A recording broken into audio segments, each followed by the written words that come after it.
Bonjour à tous, on se retrouve pour une nouvelle position avec ici le trait pour les blancs avec une position déséquilibrée au niveau matériel quand même un petit peu on dirait, dame de tour fou et 5 pions blancs contre dame tour 2 fous 1 cavalier et 5 pions noirs donc bon à peu près un petit avantage noir avec un fou et un cavalier contre une tour mais évidemment une position d'attaque pour les blancs avec un grand roc contre un petit roc, donc des rocs opposés, et on voit bien la tour hein, en direction du roi ici.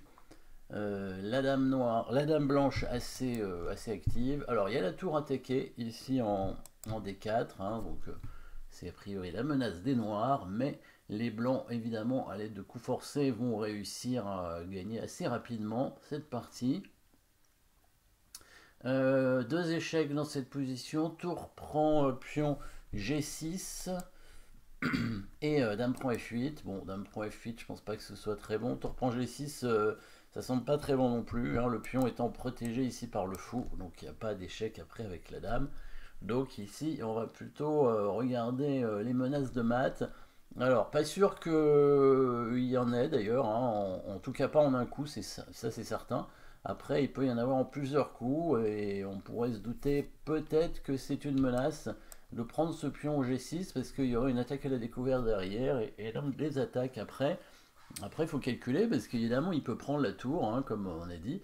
Alors, s'il ne prend pas la tour, de toute façon, on est content d'avoir pris ce pion, d'ouvrir la colonne pour la tour et de créer une attaque assez rapidement après, probablement qui va mener au mat.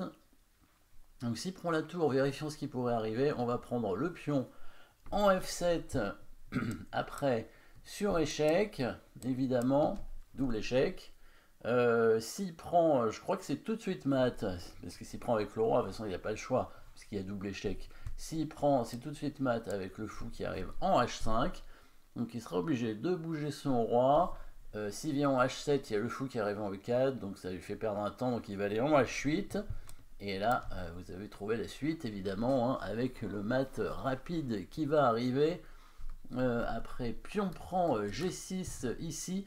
Ouverture simplement hein, de la colonne en direction du roi pour créer une attaque, évidemment, et menacer, un mat probablement. Bon là, on menace de prendre le pion, double échec. S'il prend le pion, on va reprendre simplement avec la tour, et après il y a la dame qui va arriver en E7, et ce sera certainement mat assez rapidement aussi. Et, s'il prend la tour, du coup, voilà, on prend le pion avec double échec. Donc s'il prend le pion, il est tout de suite mat en un coup ici avec fou H5. S'il vient en H7, il va perdre un temps parce que le fou va arriver directement en E4. Donc il vient en H8.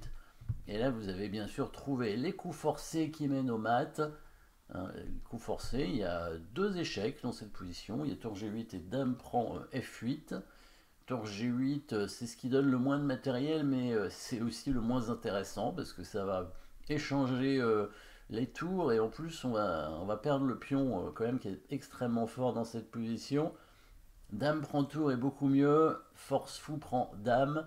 Après, il y a la tour qui monte en G8 pour faire échec. Le roi est obligé d'aller en H7. Le fou fait échec du coup en E4. Le roi est obligé d'aller en H6. Hein, le fou ayant bougé hein, puisqu'il a pris la dame.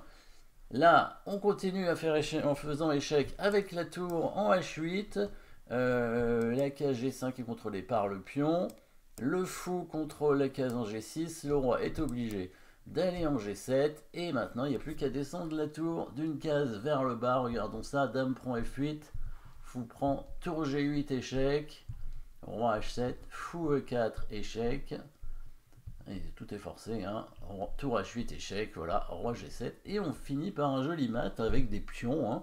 Finalement, tous les pions blancs ont été utiles, ils ont contrôlé toutes les cases ici du roi. Finalement, le pion F7, il n'a pas fait dame, il a simplement aidé au contrôle de cases. Le fou et la tour font un joli mat final.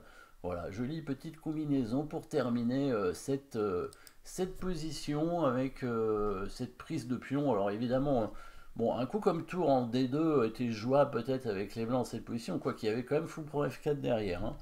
Il est quand même fou pour F4. Donc le pion prend G6, c'était clairement le coup qui gagnait dans cette position. Et ne pas oublier qu'il n'y avait quand même pas d'avantage matériel chez les blancs. Hein. C'était même les noirs qui avaient deux pièces en fait contre la tour, même si bon, les pièces mineures, le cavalier surtout, sert absolument à rien dans cette position. Merci d'avoir suivi cette position. N'oubliez pas de vous abonner et à très bientôt.